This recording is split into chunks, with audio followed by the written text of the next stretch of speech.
Good evening, everyone. Before we go any further, I'd like you to do something that may feel a little unusual. Instead of looking at the people around you, look beyond what your eyes can see. Think about the invisible condition each person brought into this room. Every individual arrived carrying an inner state that no one else can immediately recognize. Some of you came here filled with quiet optimism, hoping tonight might offer the answer you've been searching for. Others arrived doubtful, protecting yourselves because life has taught you not to believe too quickly. Some of you are already open and excited, ready to absorb every word. Others are sitting back, waiting for proof before allowing themselves to trust. And a few of you came with an entirely different state of mind. One we'll return to later. What's fascinating is that every one of those inner states is already influencing what you will take away from this conversation. The information I share will not change from person to person. Every listener will hear the same words, yet those words will produce completely different results depending on the state of consciousness through which they are received. One person may hear a life-changing truth, while another hears nothing more than familiar ideas. There is a reason I chose this subject tonight, and it is because this principle reaches deeper than almost anything else you can learn. Of all the ideas that can shape a life, this one quietly governs them all, whether a person is aware of it or not. Once you truly understand it, not just as a concept, but as a living reality, you begin to see why some people seem to move through life with ease, while others struggle against the same patterns again and again. You begin to understand why effort alone is not always enough, why intention without inner alignment often falls short, and why the same outer circumstances can produce entirely different outcomes in different people. If you grasp this fully and begin to live from it, you will never view yourself, your relationships, or your future in the same way again. Let me give you a truth so important that I don't want you to simply remember it. I want it to become part of the way you see reality. You are always living in a state. You cannot exist outside of one. The moment you become aware of the state you're occupying, you also gain the ability to leave it and enter another. Those three ideas contain the entire lesson. Everything else we discussed tonight simply explains what they really mean. Not long ago, a woman came to speak with me. Her story may sound familiar because many people unknowingly live the same experience. She told me, "I've spent 3 years trying to manifest a loving relationship. I've visualized every day until I couldn't imagine anymore. I've repeated affirmations until they felt empty. I've prayed with all my heart, yet nothing has changed. What am I missing?" I smiled and said, "You're not failing. You're simply creating from the wrong state." She had been living in the emotional state of wanting love. Every day she reached towards something she believed was still outside herself. Her hope was genuine, but beneath that hope was the quiet belief that love was still absent. The universe isn't punishing anyone. It isn't choosing favorites. It simply reflects what we consistently embody. Like a flawless mirror, it faithfully returned the exact state she continued to occupy. The experience of longing, searching, waiting, and believing that love had not yet arrived. She wasn't unsuccessful at manifesting. In fact, she was manifesting perfectly. She was producing the life of someone who deeply desired love while continuing to experience its absence, because that was the identity she carried every single day. As you listen to me now, understand something very important. At this very moment, you're already living inside a specific state of consciousness. A state is much more than a passing emotion. It isn't simply feeling happy or discouraged for a few minutes. It is the complete pattern of your inner world. It includes the thoughts you repeatedly think, the expectations you carry into tomorrow, the assumptions you quietly accept as true, the possibilities you believe are available to you, and even the dreams you've slowly convinced yourself to stop believing in. All of these combine into a single energetic position from which you experience life. Your circumstances do not determine your state nearly as much as you've been taught to believe. Your past, your education, your financial situation, or the people around you are not the true driving force. The state you consistently occupy influences what captures your attention, what opportunities appear, which people enter your life, which ones leave, and how you interpret every experience. Have you ever walked into a room and immediately sensed tension before anyone spoke? Perhaps everything looked perfectly normal, yet something felt heavy or uncomfortable. Or maybe you've met someone for the first time and instantly felt connected without any logical explanation. Just as easily, you've probably encountered someone who made you uneasy despite doing nothing obviously wrong. These moments aren't random. They happen because consciousness recognizes consciousness. One inner state naturally responds to another. Human beings are far more aware of each other's unseen emotional reality than most people realize. Likewise, life itself responds to our inner condition more precisely than we've ever been taught. The challenge is that most people never notice they are constantly moving from one state to another. Throughout a single day, they step into confidence, then fear, then frustration, then hope, then discouragement, often without realizing any shift has taken place.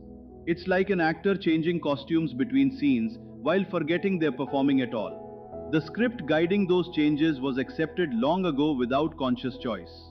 Because of this, people assume their emotions are caused entirely by external events. They believe circumstances create their inner experience.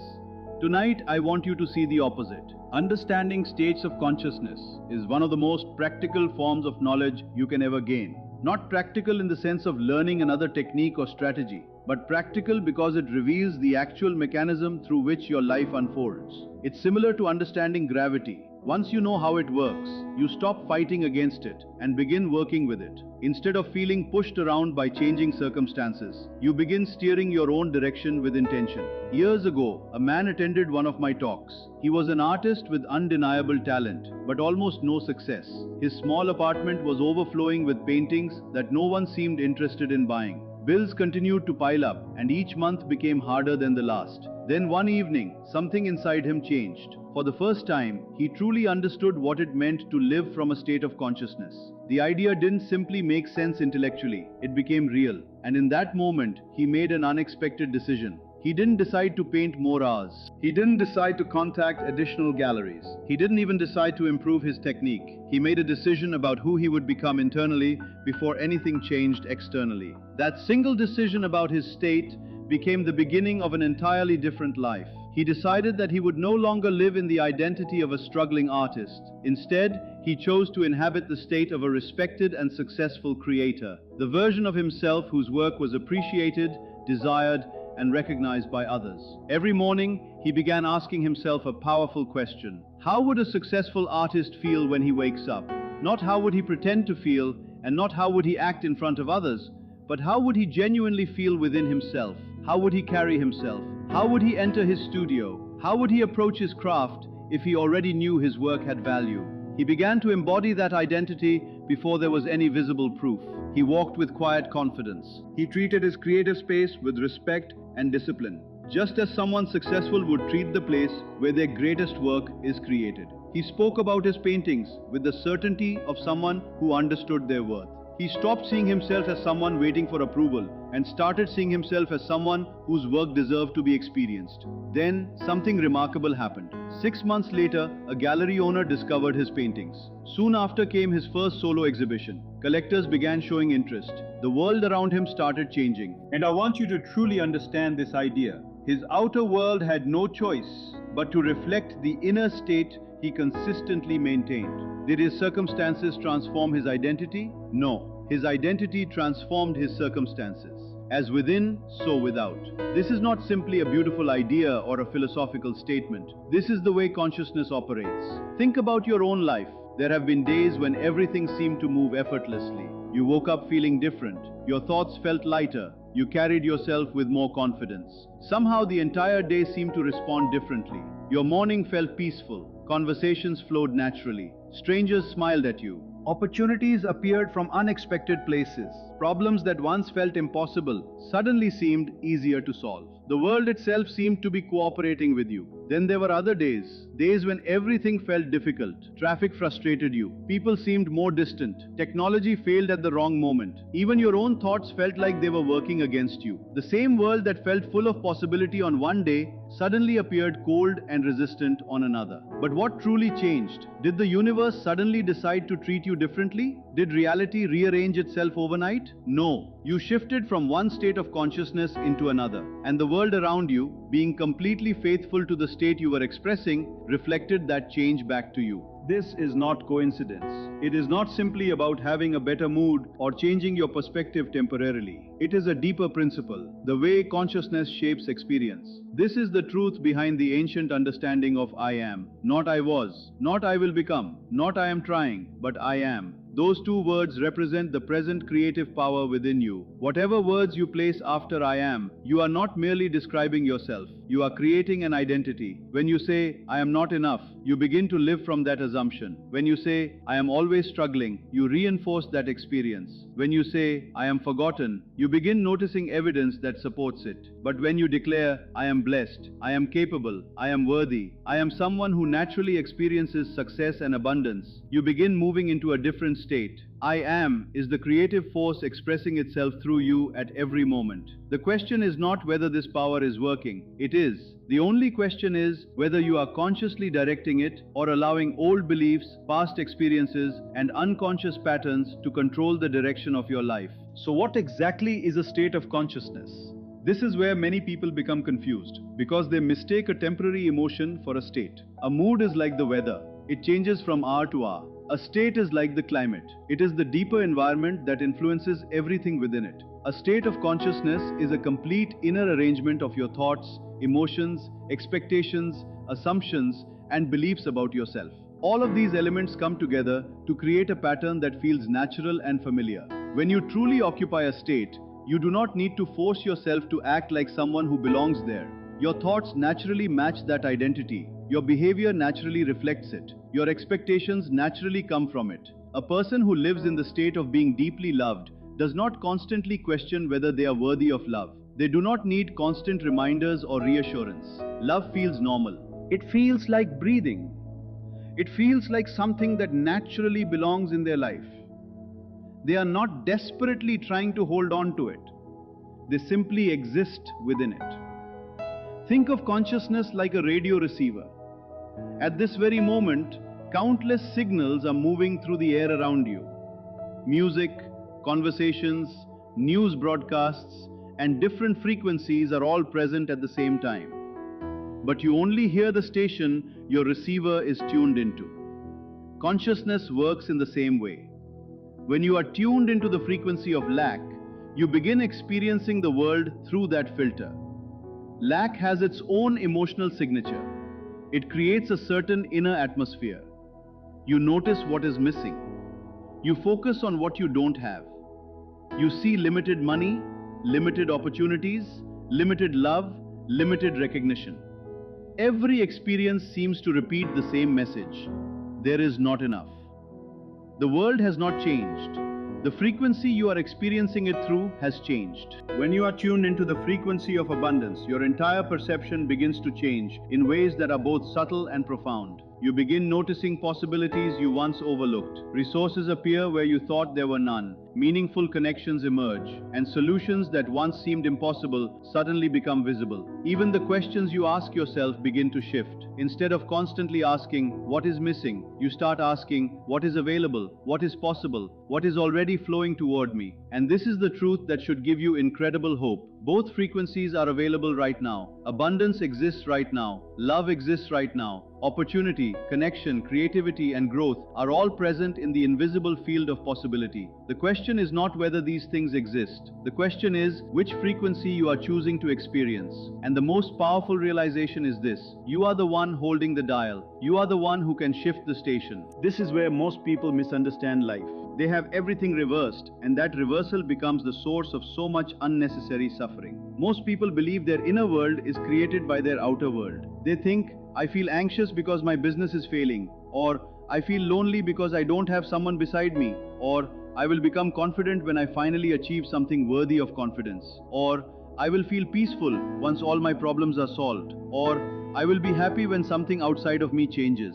But this is the illusion that keeps people trapped in the same patterns for years, sometimes even entire lifetimes. The truth works in the opposite direction. Your external circumstances are a reflection of your internal state. The state you repeatedly occupy eventually becomes the experience you encounter. A person living in the identity of struggle continues to see evidence of struggle. Someone constantly identifying with loneliness continues to experience life through the lens of loneliness. Their inner assumptions become the invisible blueprint that shapes what appears in their reality. The difficulties that seem permanent are not the original cause. They are the result. They are delayed reflections of the state that created them. I once spoke with a woman who deeply wanted to find a loving partner. She was 35 years old and had experienced years of relationships that always seemed to end in the same disappointment. One day she asked me, "What is wrong with me? Why does love never seem to arrive?" I asked her, "Tell me what happens inside you before you go on a date." She replied, "I spend hours getting ready. I try to look perfect. While I'm choosing my clothes, I'm wondering if he'll like me. I'm worried I'll say the wrong thing. I'm hoping this person will finally be the one." Listen carefully to the state she entered before she even met someone. She wasn't walking into the experience from love. She was walking in from fear. She was carrying the energy of needing approval, needing to be chosen, needing to prove that she was enough. And although people may not consciously analyze these things, they often sense them. Just as you can feel tension in a room before anyone speaks, people can feel the emotional state someone carries. The people she met were responding to that state, not because they were judging her, but because every interaction naturally responds to the energy and assumptions we bring into it. I told her, "Before your next date, sit quietly and change the place from which you are entering this experience. Don't imagine yourself desperately hoping someone will love you. Imagine yourself as someone who is already deeply loved. Feel what it would be like to be valued, understood, and appreciated. Feel the peace of knowing you don't have to perform. Feel the confidence of someone who is already secure within herself. Go on the date from that state." And she did. The woman who walked into that restaurant was completely different from the woman who had walked into previous dates. She was calm, she was present, she was interested in discovering who he was instead of constantly worrying about whether she was enough. She laughed more easily. She enjoyed the moment. She wasn't trying to earn love because internally she already felt connected to it. The person sitting across from her experienced a completely different woman because in the most important way, she had become a different person. Her state had changed. Within 6 months, they were engaged. This understanding that your inner state is the cause and your external experience is the effect can be difficult for the human mind to accept because it challenges everything most people have been taught. We are trained to believe that the outside world is the source of our feelings. We are told to react according to circumstances. We are encouraged to accept only what we can see and believe only what has already happened. Traditional thinking places the outer world first and treats the inner world as a reaction. But consciousness works differently. Consciousness is the foundation of experience. The circumstances around you are expressions of the assumptions, beliefs, and states you have consistently carried within. The visible world is the reflection of an invisible inner world. When you genuinely transform your inner state, not just through temporary positive thoughts, but through a deep change in what you assume to be true, your external experience must eventually align with that transformation. This is not simply an idea. It is a principle that operates consistently. Just as gravity does not decide who deserves to fall, the law of consciousness does not decide who deserves to receive. It simply reflects the state that is repeatedly accepted and embodied. And this should be one of the most freeing truths you ever discover. You do not have to wait for circumstances to improve before you allow yourself to feel differently. You do not have to surrender your peace to the actions of other people. You do not have to believe your future is controlled entirely by what has happened in your past. The doorway to a different life is not somewhere outside of you. It begins within your own consciousness, and you are standing before that doorway right now. In this very moment, you can choose to enter the state of gratitude, the state of love, the state of abundance, the state of confidence, the state of peace. Not because everything outside of you is already perfect, but because you are the creative force experiencing life through human form. You are consciousness expressing itself through you. The only thing required is remembering the power that has always been within you.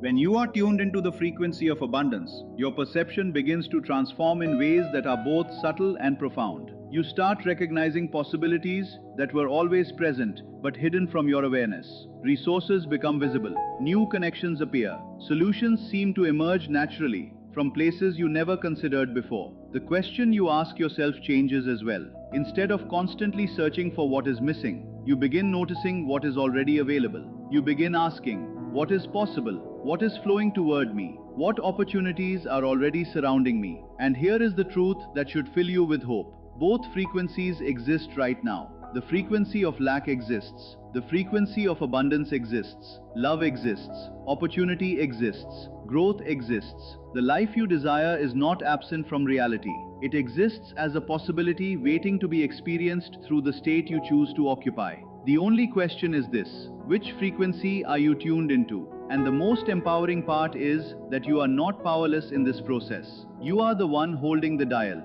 You are the one capable of changing the station. This is where many people misunderstand the way life works.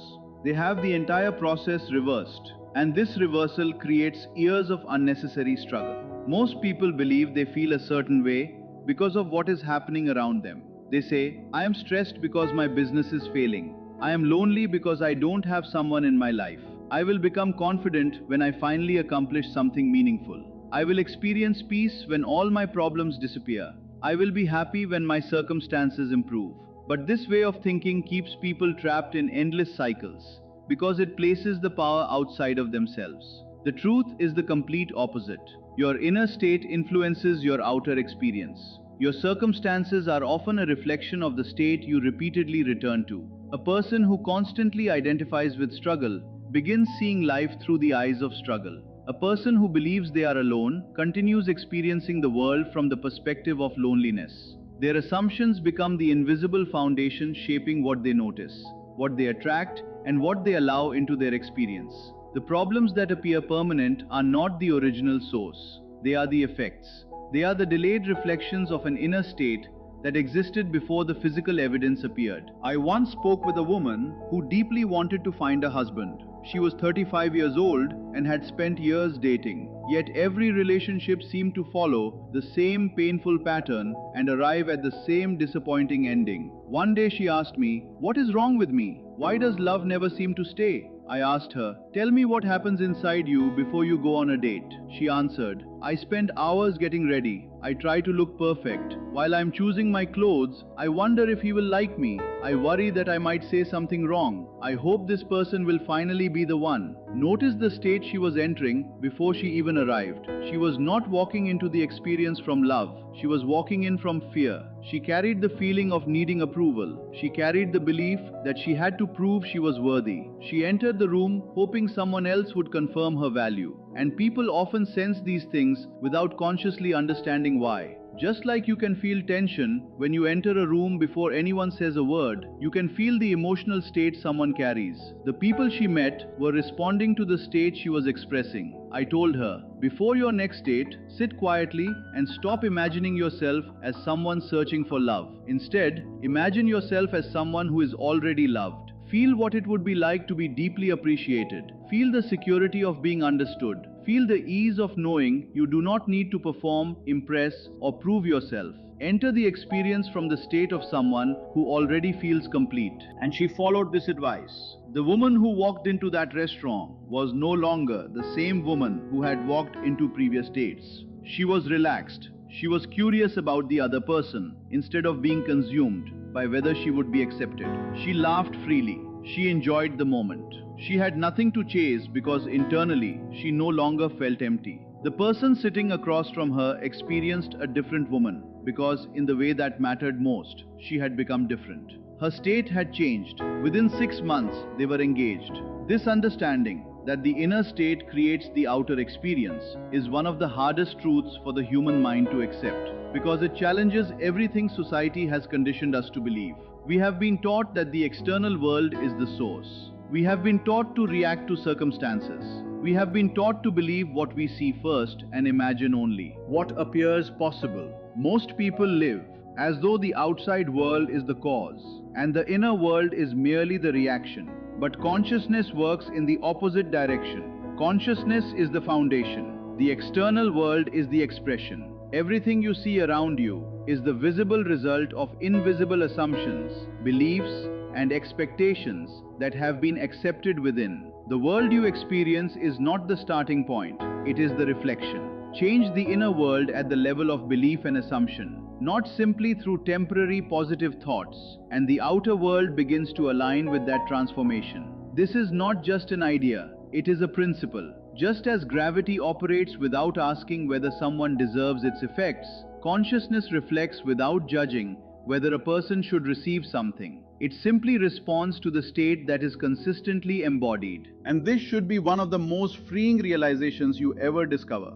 You do not need to wait for everything outside of you to change before you allow yourself to feel differently. You do not need to give other people control over your peace.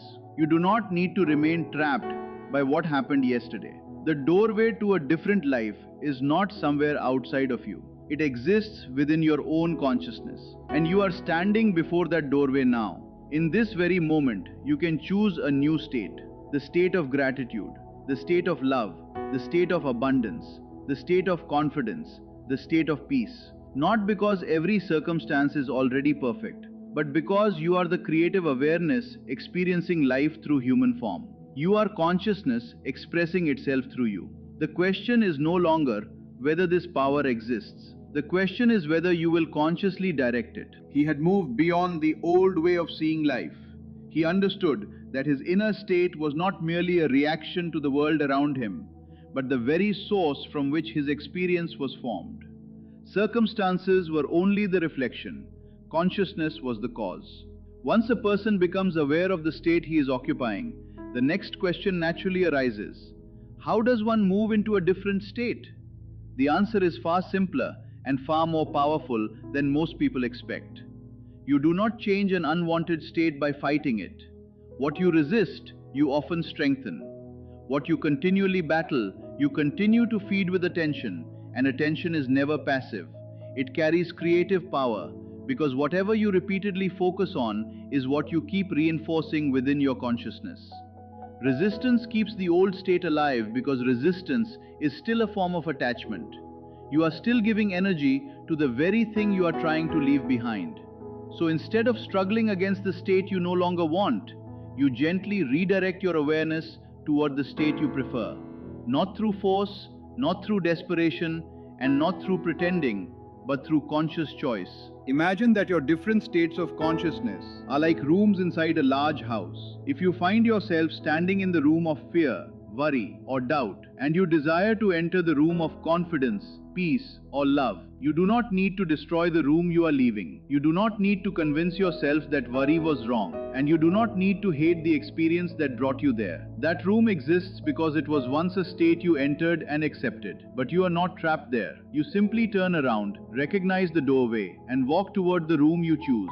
The transition begins with one powerful question. How would I think, feel, and carry myself if I were already naturally living in this desired state? If you desire love, ask yourself how someone who feels deeply and securely loved would move through life, what they would assume about themselves, how they would interpret the actions of others, and how they would view their own worthiness. Then, without trying to perform this identity, begin living from that inner position. Begin thinking from that place. Begin carrying yourself from that place. If you desire better health, do not allow your entire awareness to remain fixed on illness and limitation, because the condition you are observing is only a reflection of an old state. Constantly staring at it keeps your attention connected to the same frequency. Instead, begin occupying the consciousness of someone for whom health is a natural and normal part of life. Feel the ease of someone who trusts their body. Feel the peace of someone who experiences well-being as their natural condition. If you desire prosperity, do not spend all your mental energy studying lack. Do not build your identity around what is missing. Instead, begin inhabiting the consciousness of someone for whom abundance feels normal. Not exciting because it is rare, but normal because it is familiar and because it is the environment they naturally live within. At first, this may feel uncomfortable. Your logical mind may immediately object and say, "This is pretending," or "This is unrealistic," or "This is ignoring reality," or "Look at your current circumstances." But understand something important. You do not need to fight that voice. Simply observe it. Every state feels natural when you are deeply inside it, and every different state feels unnatural when you are first approaching it. When you are fully living in confidence, fear seems distant and unnecessary. When you are deeply living in doubt, confidence appears unrealistic. That is the nature of states. They create their own evidence. They validate themselves from within. So when you begin entering a new state, you are not pretending, you are practicing. You are training your consciousness to become familiar with a new way of being. Just like a path in a forest becomes easier to walk after it has been traveled repeatedly, a new state becomes natural when you return to it again and again. And here is something remarkable to understand. States are contagious. When you are genuinely living in a state of peace, not pretending to be peaceful while carrying inner chaos, people around you can feel it. You do not have to announce it. You do not have to prove it. A true state radiates beyond words. It influences the atmosphere around you because every person is constantly responding to the emotional and energetic conditions they encounter. Think about a moment when you were having a difficult day and spent time with someone who was genuinely happy. Not someone forcing positivity, not someone performing happiness, but someone whose inner peace was simply their natural state. Without them trying to change you, something inside you began to shift. The heaviness started to disappear. Your mind became lighter. Their state influenced yours. This is the deeper meaning behind the principle that to change your world, you must first change yourself. It is not a command, it is an explanation of how consciousness operates. When you move into a new state, you become a different person in the way that matters most. Not necessarily different in your history, and not necessarily different in your external circumstances immediately, but different in the quality of consciousness you bring into every experience. And the world must respond to the person you are becoming, not the person you have outgrown. I once knew a businessman who constantly complained about his employees. For years, he carried the belief that they were lazy, careless, and incapable. And he repeated the same story over and over. You cannot change people. He said it with the certainty of someone who had accepted frustration as reality and mistaken resignation for wisdom. I told him, the problem is not your employees. The problem is the state you occupy when you think about them. You are living in the state of a frustrated leader, surrounded by an ineffective team. Every time you enter the workplace, you bring that assumption with you, and people feel it. Not because they consciously analyze your thoughts, but because human beings naturally respond to the attitudes and expectations others carry toward them. He agreed to try an experiment. For 1 month, before beginning work each morning, he would sit quietly and enter the state of a leader who was genuinely grateful for a talented, creative, and dedicated team. He would imagine his employees through the eyes of appreciation instead of disappointment. He would feel that gratitude as something real. He would approach his team from that new inner position. Within weeks, something began to change. Not because he suddenly changed his words, not because he redesigned the company structure, not because he created new incentives or introduced a completely different management system. The real change happened because the state he was expressing had changed, and the people around him were responding to the new energy, expectations, and assumptions he was bringing into every interaction. But consider this carefully. Did his employees truly change, or did his new state bring forward different qualities that had already existed within them? In a way, both happened. The people in your life are not completely separate from the consciousness you bring into your experiences. They are part of the environment your awareness is constantly interacting with. When you change your state, you change what you notice, what you encourage, what you invite, and what you create space for in others. You begin seeing different possibilities in the same people, and you begin drawing out different responses from the same circumstances.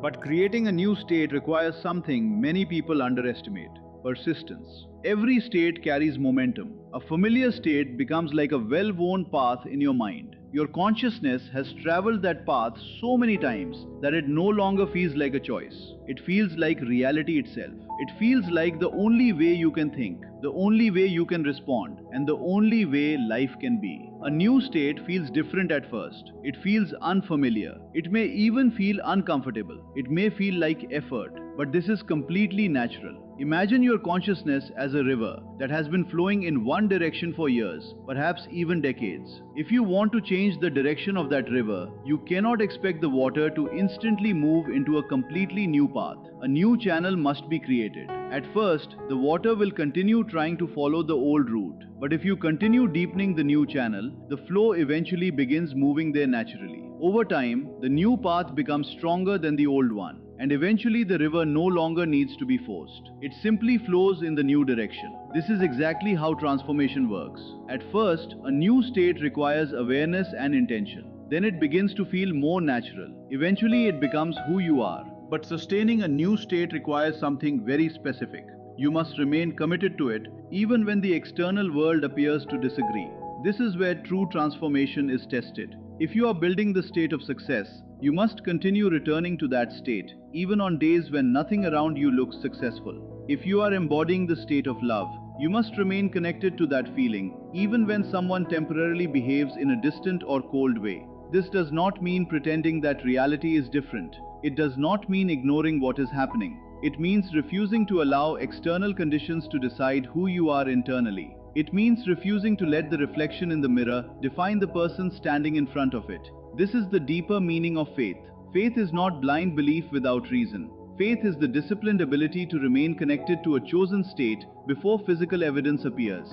It is the ability to experience the reality of your desire internally before the outside world has caught up. This is what is meant by the teaching. Believe that you have received it, not someday, not after the evidence arrives, but in the present moment of consciousness, where every creation begins. I want to share the story of a woman who understood this principle deeply. She received a serious diagnosis, one that came with a limited timeline attached. Doctors gave their prediction. Her family was frightened. The situation appeared certain. But she made a decision that was difficult for many people around her to understand. She chose to live from the state of complete health. Every morning, she took time to feel genuine gratitude for her body. She imagined herself years into the future, living fully, experiencing life, doing the things that belong to someone with a long and vibrant future. She entered the consciousness of a healthy person so completely that it became real within her. Her family believed she was refusing to accept reality. Her doctors believed she was emotionally protecting herself, but she understood it as a conscious choice. Months passed. Then a year, then more time passed. When she was examined again, the condition that had once been present was no longer found. The doctors called it a miracle. She saw it as consciousness expressing itself through experience.